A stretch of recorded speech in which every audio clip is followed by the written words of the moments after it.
So glad to have you back for another episode of Curiosity, Not Judgment. Welcome. My name is Birga. And I'm Gary.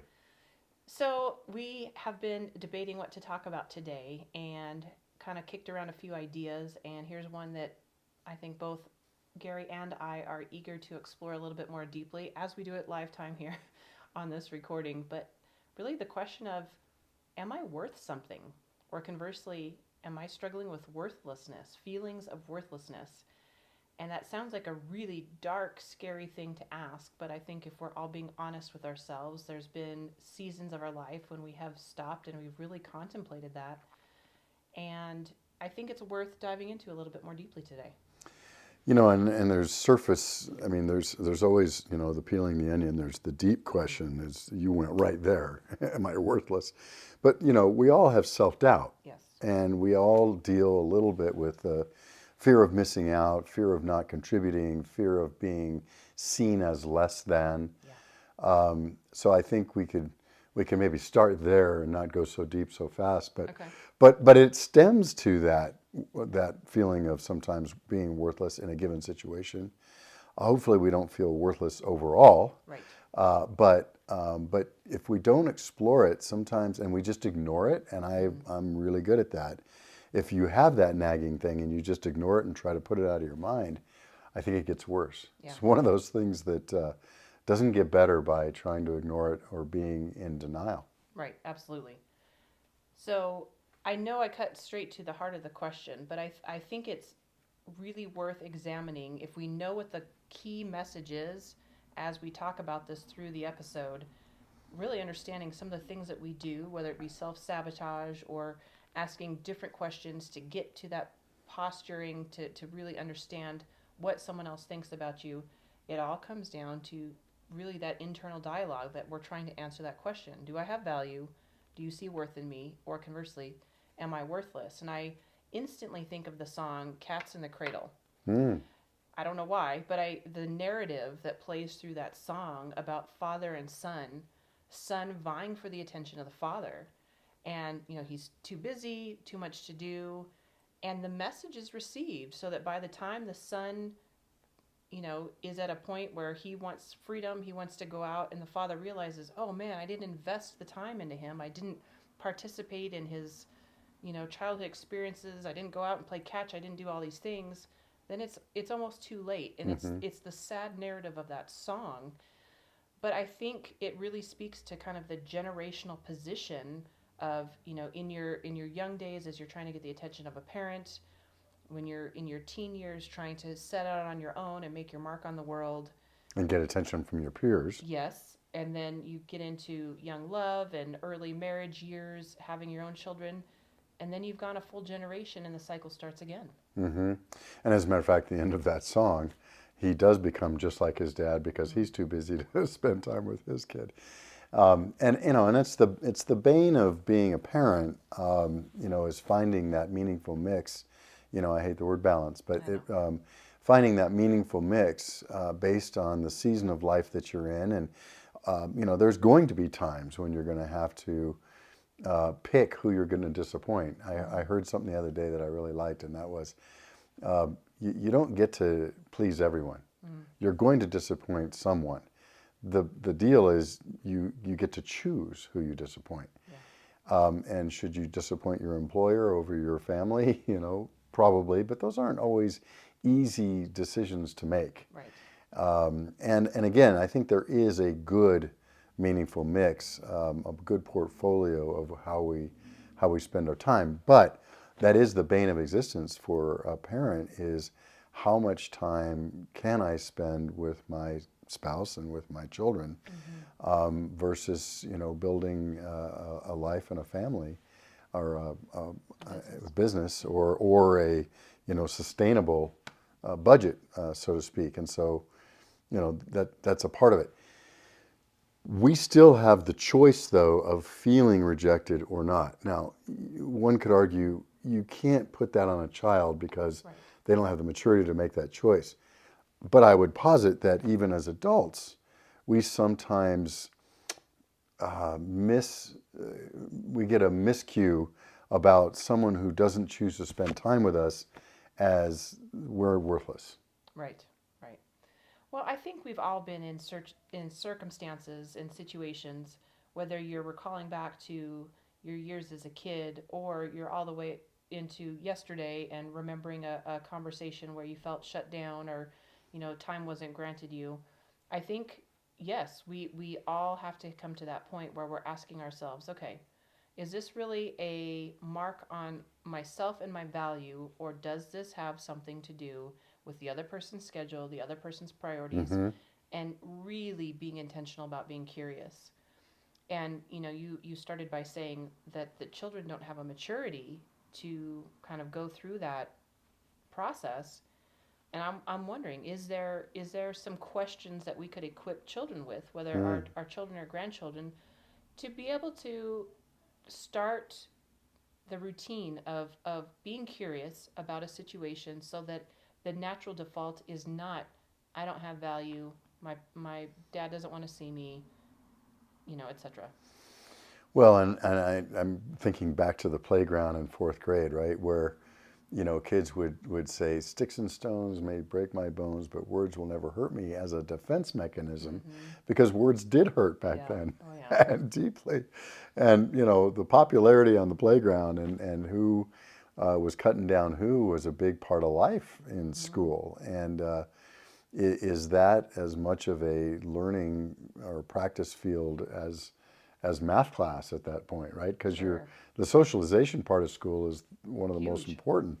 I think a lot of people are seeing that now with COVID and Mm-hmm. keeping kids home. The social awareness and social part of school, which was kind of not dying, but it was diminished anyway Mm. with social media and our electronics. And now we just take it away entirely. How do we interact with people, and how do we become not only self-aware, but how are we aware of what our actions, how they're affecting other people? And and are we asking curious questions about Mm. that? And then as people interact with us, are we asking real questions? In Proverbs it says an insult is like the dive of a wren or something. And I guess when you come near the nest of a wren, which is a bird about that big, and they swoop at you, they're not going to hurt you, Mm. right? But it appears like Oh, I they see. might hurt Okay. you, right? Yeah, it'll And make you so flinch. that make you flinch. Yeah. And so the point of the proverb is an insult is like that. It may appear like Mm. it's going to hurt you, or may even be intended to hurt you, but it can't hurt you Mm. unless you let it, Yeah. right? Yeah. And so, but that's easy to think about here, and it's much harder to feel here. Right. Right. So, for those listening rather than watching, it's easier to process mentally than to Sorry. interpret in the heart. Right. Yeah, yeah. So I have to go back though to how do we start equipping our children and our Yeah. grandchildren to be curious so that this doesn't become just the characteristic that they default to. And I think this is so big, and I don't have any answers. I'm really genuinely processing this as we speak right now. But if you've got a 5-year-old that goes to dad or goes to grandpa and says, "Hey, can you go out and play catch with me?"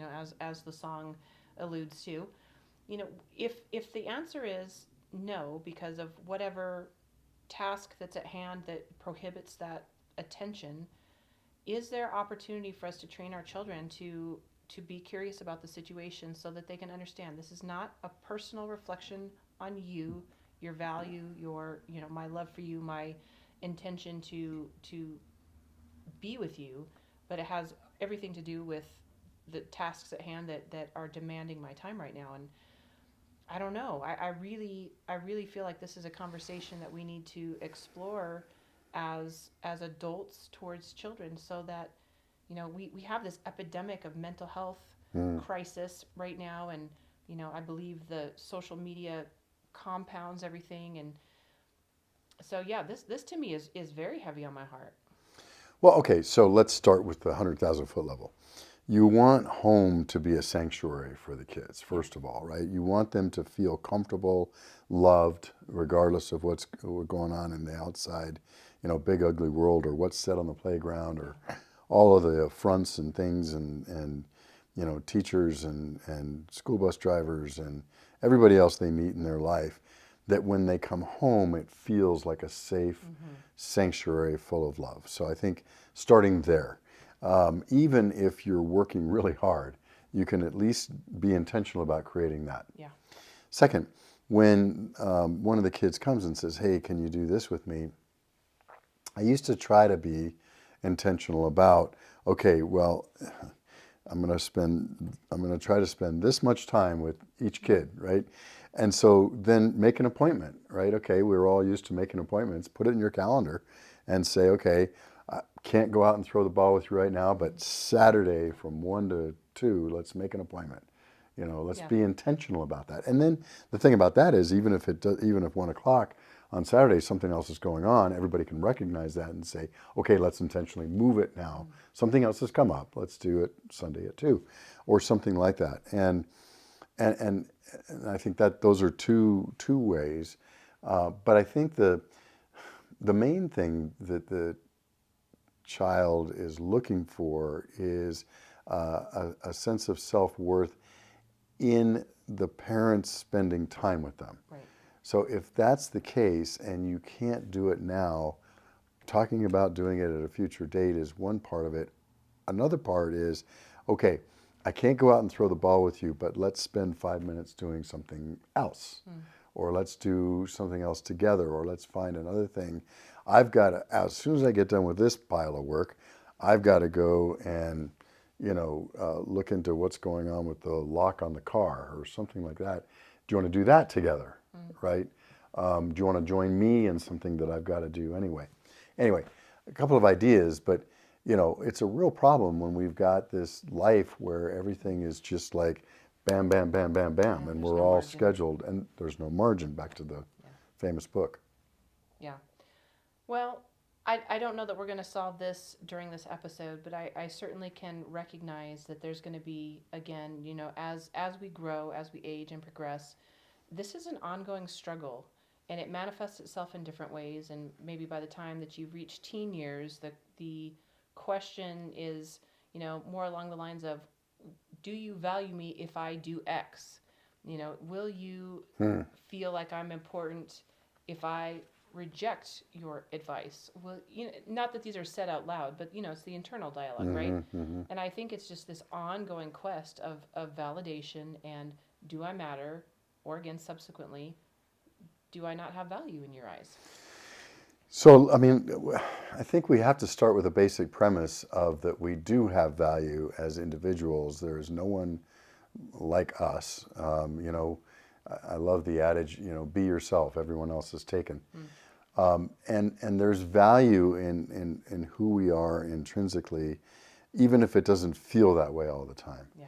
How do we build on that? How do we build on that for others, and how do we build on that for ourselves? Right.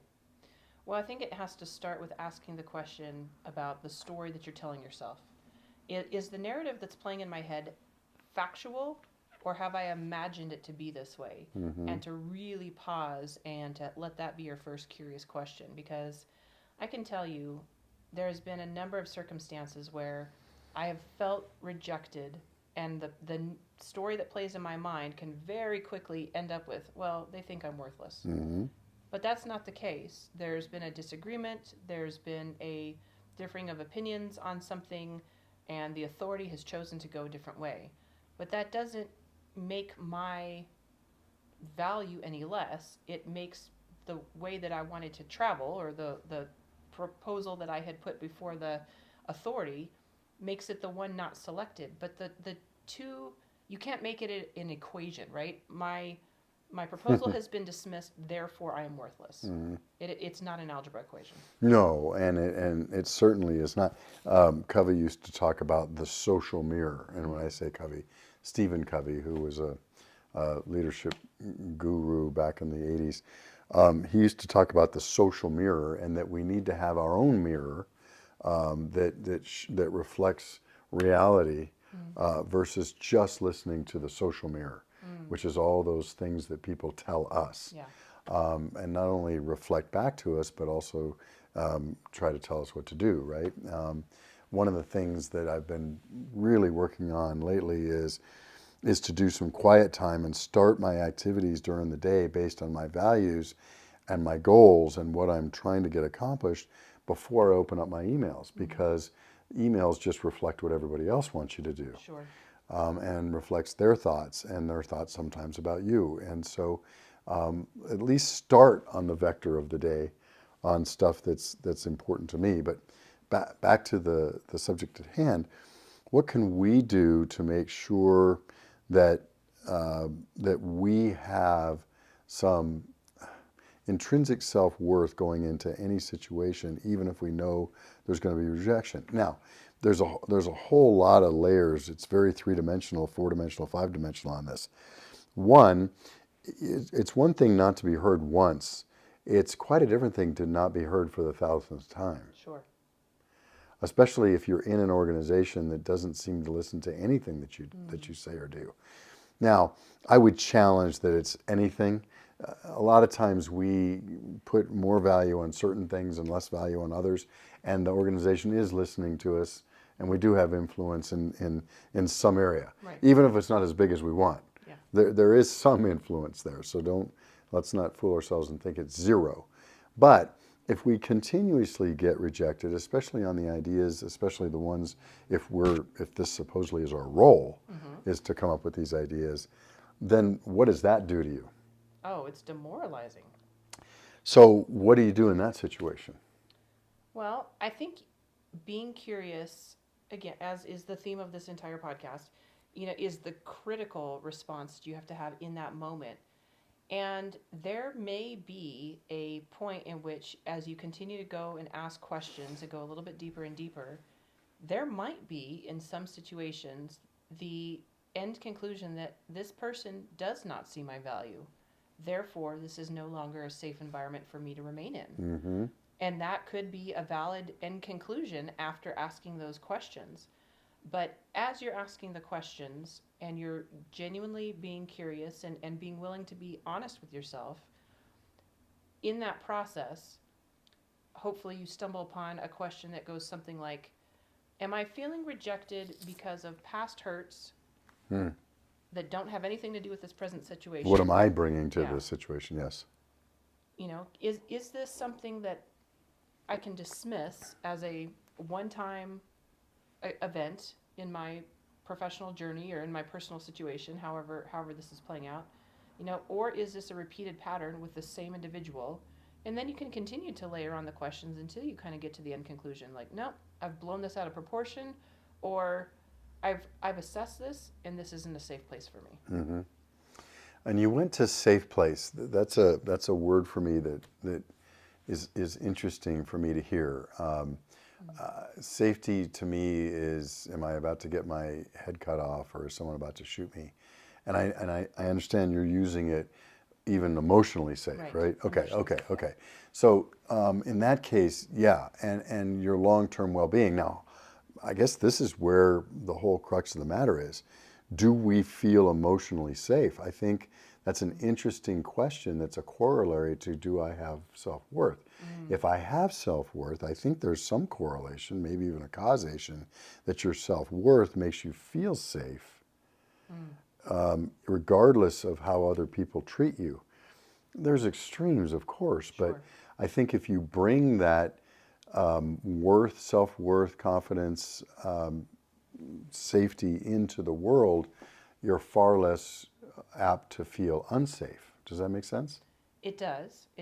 I'm just trying to think through certain scenarios. So if you've got somebody listening right now that has turned in 95 resumes, never gotten an interview, is feeling utterly rejected from the employment circuit, needs a position, it's really hard to feel that you have value. It's really absolutely hard to get to that right, healthy mental place.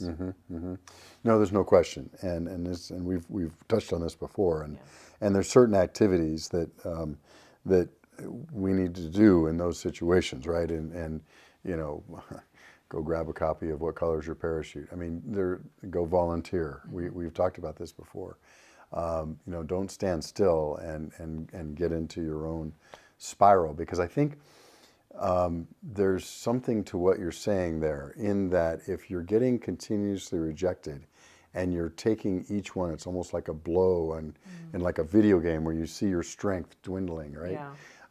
And you feel like, oh my God, I'm about to die. I think if you are in that spiral, I think we have to be very intentional about being aware of that and just do some activities that helps us get out of that spiral, because I can imagine that that would even affect the way you interview Oh, absolutely. and could become more of a self-fulfilling prophecy that way. But yeah, I mean, look, we're both sitting here. We have gainful employment, and we live in a house with a roof over our head, and we haven't starved, at least not unintentionally for a while. So it's easier for us to say, well, pick yourself up for your bootstraps, do some things, volunteer, etc. If you are in a very discouraging situation, it's very difficult to get out of that. Yeah. But I think it goes back to what you started the whole podcast with, which is, what is my self-worth? Right. If you know that you have some self-worth, and maybe even a better question is what you talked about with your children. How do we build self-worth in our children? How do we build and maintain self-worth in ourselves? Yeah.